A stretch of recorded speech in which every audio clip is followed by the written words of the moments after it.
You will hear an introduction to a cycling holiday that the leader of a college campaign club is delivering to its members. First, you have some time to look at questions 11 to 16.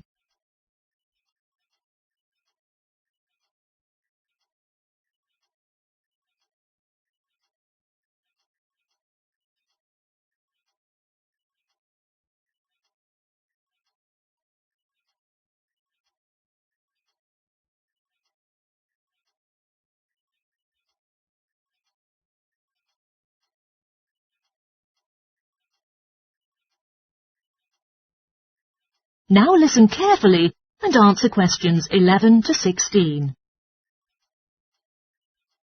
Right.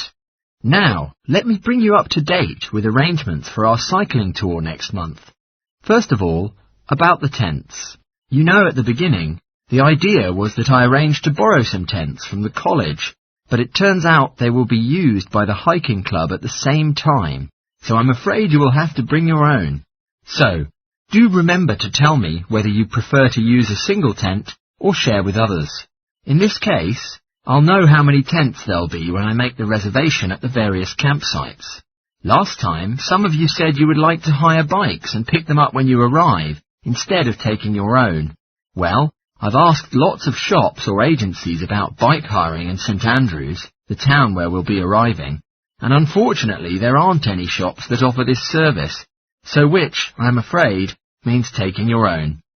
I'll book them on the train when I book the train tickets. Which reminds me, I'll need to know the exact number of people going too, so that I can get a group discount on the train fare. Another one that'll need to be booked is tickets for the football match we discussed last time. I've inquired about availability, and there are only a few seats left, so anyone who wants to go will need to get tickets very soon. Ideally today or tomorrow. At our next meeting, I'll be able to give you all individual packs with the final programme and something about the area we'll be cycling through and places we'll be visiting. I'm afraid I haven't had the time to do that yet.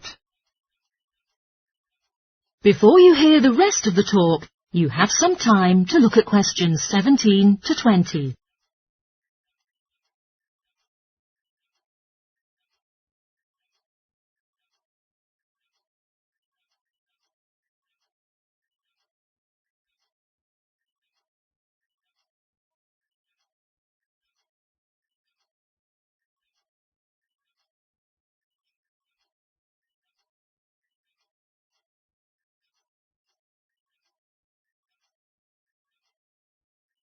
Now listen and answer questions 17 to 20.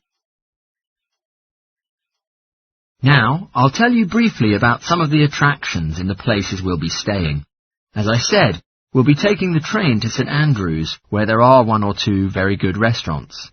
One thing that's definitely worth visiting there is the sites where the original town was constructed nearly 1,000 years ago. There's not much of the original buildings left, but there's still plenty to see. The site is being excavated, and you'll be able to help out if you want to. Our next overnight stop will be in the village of Cluny. There are a number of ancient barns here that have been modernised into a museum, indicating the significance of sheep in the area over the centuries. The wool used to be sold for cloth, and it brought riches to the district. There are also several photos describing how agricultural workers lived. From there, we'll leave for Penally. Penally is well known for its museum of village life, but that's being refurbished at the moment and isn't likely to reopen by the time we go there. But there is an open-air farmers' market every day, selling fruits, vegetables, cheese and meat, all grown or processed within a few miles of the town and sold by the farmers themselves. It's definitely worth a visit. In Farlow, which is one of the oldest towns in the region, there's a museum that shows how horses used to be the most universal way of travelling around, and how they were gradually substituted by steam, and later, of course, electric trains, buses, cars, and bicycles. Right, now I'll pass around this sheet of paper. This is the end of the listening test.